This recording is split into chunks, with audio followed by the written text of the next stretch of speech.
નમસ્કાર, જય શ્રી કૃષ્ણ। શું તમે પણ તમારું વજન ઓછું કરવા માંગો છો? અને જો તમે ખરેખર તમારું વજન ઓછું કરવા માંગતા હો તો આ વિડીયો સ્પેશિયલી તમારા માટે છે। કેમ કે વજન ઓછું કરવું હોય ત્યારે સવારમાં ઉઠીને નાસ્તામાં શું ખાવું એ એક મોટી મૂંઝવણ હોય છે। તો આજે હું તમને એવી 4 થી 5 નાસ્તાની રેસીપી શેર કરવાની છું કે જે તમે નાસ્તો લેશો સવારમાં તો એનાથી તમારું વજન ઓછું કરવામાં તમને ઘણી બધી હેલ્પ મળી જશે। તો વજન ઓછું કરવા માટે આપણે એવા કયા નાસ્તા ખાવા જોઈએ કે જેથી આપણું વજન ઝડપથી ઓછું થાય અને આપણને એનો હેલ્થ બેનિફિટ પણ થાય। તો એ વસ્તુ જાણવા માટે તમે મારી સાથે છેક સુધી બન્યા રહો। અને મારી આ ચેનલને તમે જો સબસ્ક્રાઇબ ના કરી હોય તો પ્લીઝ ફટાફટ સબસ્ક્રાઇબ કરી દો જેથી તમને નવા નોટિફિકેશનની વિડીયો ટાઈમ પર મળતી રહે। તો વાત કરીએ વજન ઓછું કરવા માટે આપણે કયા નાસ્તાનો વધારે ઉપયોગ કરી શકીએ। તો વજન ઓછું કરવા માટે આપણે સૌથી પહેલા તો ફણગાયેલા અનાજ જે હોય છે એનો આપણે જો ઉપયોગ કરીશું તો એ આપણા માટે બહુ જ બેસ્ટ રહેશે। કેમ કે ફણગાયેલા અનાજ જે હોય છે એની અંદર ફાઈબરનું પ્રમાણ પણ સારું એવું હોય છે, લો કેલેરી હોય છે, પ્રોટીનની માત્રા પણ સારી એવી હોય છે અને પોષક તત્વો અને મિનરલ, ફાઈબર, વિટામિન્સ આ બધી જ વસ્તુઓ આપણને એમાંથી મળી રહેતી હોય છે। તો આ વસ્તુઓ આપણે સવારમાં જો એનો યુઝ કરીશું તો આપણને ઘણા બધા ફાયદા થાય છે। અનાજ ફણગાયેલા એટલે કે એની અંદર તમે મગ, ચણા, રાજમા આવા બધા જ કઠોળનો ઉપયોગ કરી શકો છો જેનો તમે અલગ અલગ રીતે અલગ અલગ પ્રકારે નાસ્તો બનાવી શકો છો। જેમ કે ફણગાયેલા મગ હોય, કઠોળ હોય, બધા જ ફણગાયેલા મિક્સ કઠોળ જે છે એની અંદર તમે ટામેટા, ડુંગળી, મરચા અને સાથે સાથે ધાણા છે, ગાજર છે, બીટ છે અને કાકડી આ બધું જ મિક્સ કરીને સિંધવ મીઠું અથવા તો થોડું અંદર લીંબુ નીચોવીને પણ તમે એનો સરસ મજાનો યુઝ કરી શકો છો અને ખાવામાં પણ ટેસ્ટી લાગશે અને તમારું વજન ઓછું કરવામાં પણ તમને ખૂબ જ સરળતા રહેશે। કેમ કે એની અંદર ફાઈબરનું પ્રમાણ સારું એવું હોય છે અને પ્રોટીન પણ સારું એવું હોય છે। તો તમારા મસલ્સને બિલ્ડ કરવામાં અને સાથે તમારું ડાયજેશન સારું રહેશે। ફાઈબર એની અંદર ભરપૂર માત્રામાં છે એટલે તમે ઓવર ઇટિંગથી પણ બચી જશો। અને બીજો નાસ્તો છે પૌવા।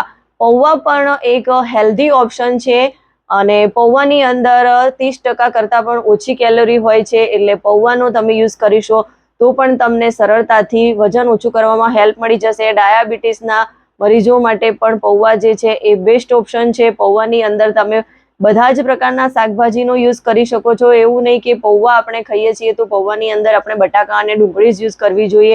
એની અંદર તમે ગાજર, બીટ, ટામેટા આ બધી જ વસ્તુઓ નાખી શકો છો અને એક ગ્રીન વેજીટેબલ પૌવા બનાવી શકો છો અને આવી રીતે પૌવાનો તમે યુઝ કરશો તો એ તમને વજન ઓછું કરવામાં હેલ્પ કરશે।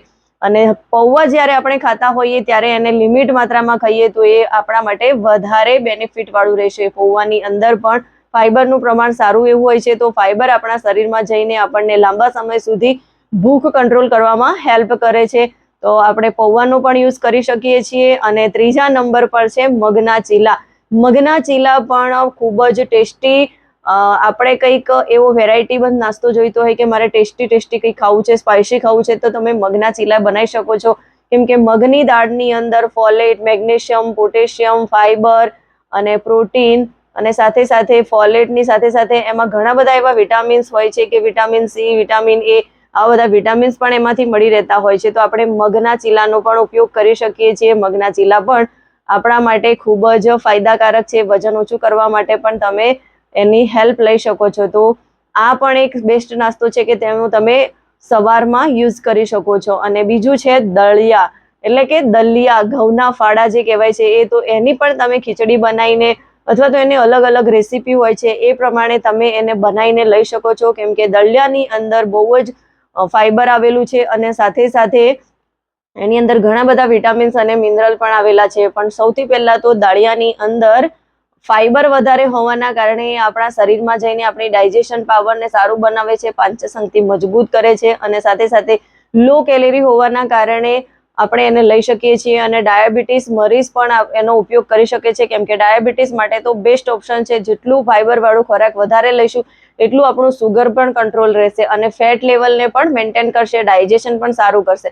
તો ઓલ ઓવર જોવા જઈએ તો ઘણા બધા આપણને ફાયદા થાય છે। વજન ઓછું કરવા માટે પણ હેલ્પ કરે છે। તો આપણે દલિયાનો પણ આપણા નાસ્તામાં સમાવેશ કરી શકીએ છીએ. અને લાસ્ટ એન્ડ 5 ઓપ્શન આપણા માટે છે સાંભર અને ઈડલી. ઈડલી અને સાંભરની અંદર બહુ જ ઓછા પ્રમાણમાં કેલોરી હોય છે અને ખૂબ જ પ્રમાણમાં અંદર ફાઈબર હોય છે, સાથે સાથે બીજા પણ વિટામિન્સ મિનરલ અંદર હોય છે. અને ફાઈબરના કારણે જ આપણને વજન ઓછું કરવા માટે ઘણી બધી હેલ્પ મળી જાય છે. તો આપણે સાંભર અને ઈડલીનો ઉપયોગ કરીશું. અને જે પણ કંઈ નાસ્તો આપણે યુઝ કરીએ છીએ એ નાસ્તાનો આપણે લિમિટેડ ઉપયોગ કરીશું, કેમ કે અતિશય જો આપણે ઓવર ઇટિંગ કરી લઈએ છીએ તો એ આપણને નુકસાન જ કરે છે. એટલે નાસ્તો નાસ્તાની રીતે, અને હંમેશા કંઈ પણ ખાઈએ છીએ તો એ આનાથી આપણે જેટલી ભૂખ છે એના કરતાં થોડા ઓછું જ ખાવું જોઈએ, જેથી આપણને સરળતાથી ડાયજેસ્ટ થઈ જાય અને સરળતાથી આપણું વજન ઓછું કરવામાં પણ હેલ્પ મળી જાય. અને આપણે જો વજન ઓછું ના કરવું હોય ને હેલ્ધી રહેવું હોય તો પણ આપણે આપણી જરૂરિયાતથી જેટલી ભૂખ લાગી છે એના કરતાં થોડો ઓછું ખાઈશું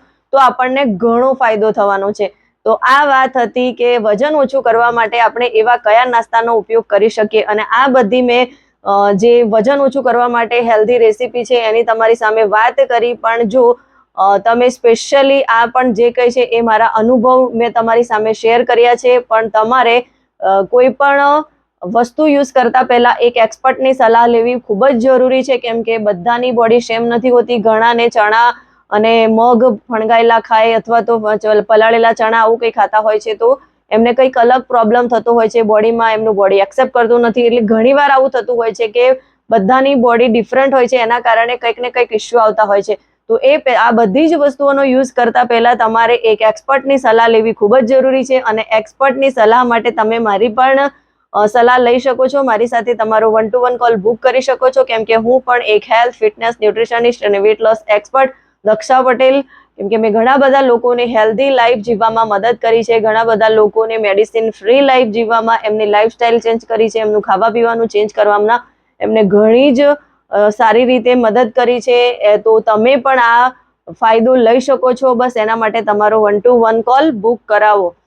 અને જો તમને આ વિડીયો ગમ્યો હોય તો એને વધારેમાં વધારે લોકો સુધી શેર કરો અને મારી આ ચેનલને સબસ્ક્રાઇબ કરો. મળીશું ફરી નવા વિડીયો સાથે. આભાર.